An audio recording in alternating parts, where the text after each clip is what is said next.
We play the Suns over at Metricon Stadium, but guess what? Apparently, it's not too sunny.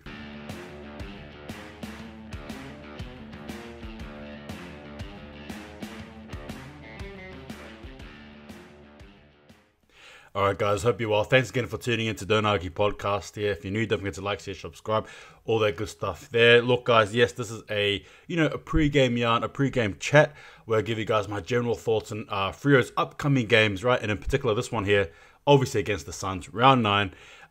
Bit of a side note as well, I'm actually off to Queensland tomorrow. I'm going to be part of the festivities there in the NRL. I'm going to be getting amongst it. But in saying that, don't worry, even though I'm in Queensland, I'm still going to be giving you guys my content regarding Freo, post-game, pre-game, the pre-game stuff, and also the player ratings and all that stuff. So don't worry, still going to be there. And I'm not too far away from my Gold Coast, so I may even, drive there and see how we go. But look, in saying that, if I had the time to, I would. I mean, hey, I'm open to it. But anyway, I digress. We'll get into it. So, yes, we know Sunday, right? Suns host Fremantle. This game here in particular is an interesting one always. If you actually look back to our head-to-heads, in the last 3 encounters, the Suns have beaten us twice. Only last year did we actually beat them. So, again, a team that I think has sneakingly, in some cases, been our bogey team. And if you sort of look back at the way the team was in 2019, it was probably not a great period for us, 2019 and 20 in particular, losing to the Suns. Now, again, not to discredit them, sorry. But, again, in terms of what they are now, in terms of what we are now, obviously sitting there nicely at second place with the highest percentages technically. Well, we do have the highest percentage. It should be a game, in my opinion, that shouldn't be of any worry. I don't think anyway. Again, with the Suns, a bit up and down, if you sort of look at their form anyway. Yes, a good win over the Swans over there in Sydney, surprisingly, but they've also lost some pretty gnarly games too, in my opinion, and at the same time as well, they're just a bit too inconsistent for me and my liking. Whereas for Freo, yes, we had how do I even say it? We had a strike game against, North Melbourne. Everything that went well, 10 out of 10, right? But in saying that, again, heading into this game here, Freo just need to implement the same game plan. I think they did it so well against North Melbourne. I think for me, the Suns tend to be a very offensive team more than they are defensive, in my opinion. Looking at the way they sort of play, especially their mids, they're actually quite fast. They've got a few, obviously, tall players, as well as their ruckman. We all know that at the same time, though they're a team that's up and down, they can still strike you anytime. So I think really my main point here is that I think Freo still need to be on guard to be on watch, right?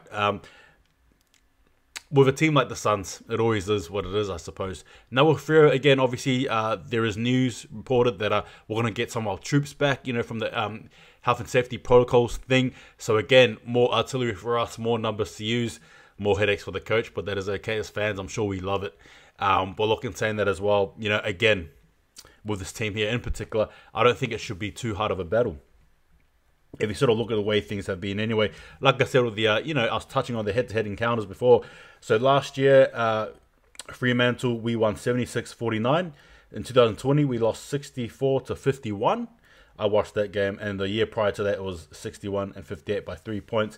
So again, it's time for us to really make our stand here. Again, the Suns, though they're not, in the top 4, we still need to stamp our ground. We're not here to muck around. We're here to win. We're here to kick butts, basically, and the Suns are no different, right? I'm sure they're ready, but in saying that, we just have to meet them.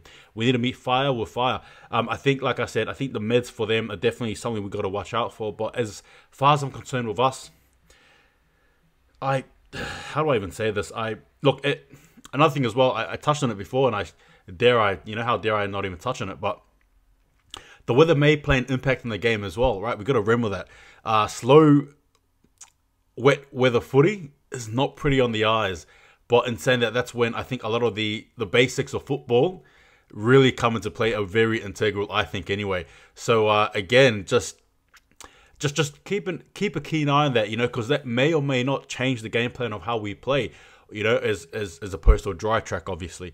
But in saying that, wet weather footy, we're okay in it, we're okay. I wouldn't say we're the best team in it usually, but in saying that, yeah, look, because of the way we structure our game plan, it might have to be a whole different structure again completely. Again, this may work in the favor of the Suns, though. As I was sort of, saying what I said beforehand, I'm now realizing wet weather footy may or may not change the scope of the game. So again, it's all about trying to adapt to where you're at. But still, I still stand by what I said, regardless of whatever could happen. I still think Freo can. Well, second place in the ladder.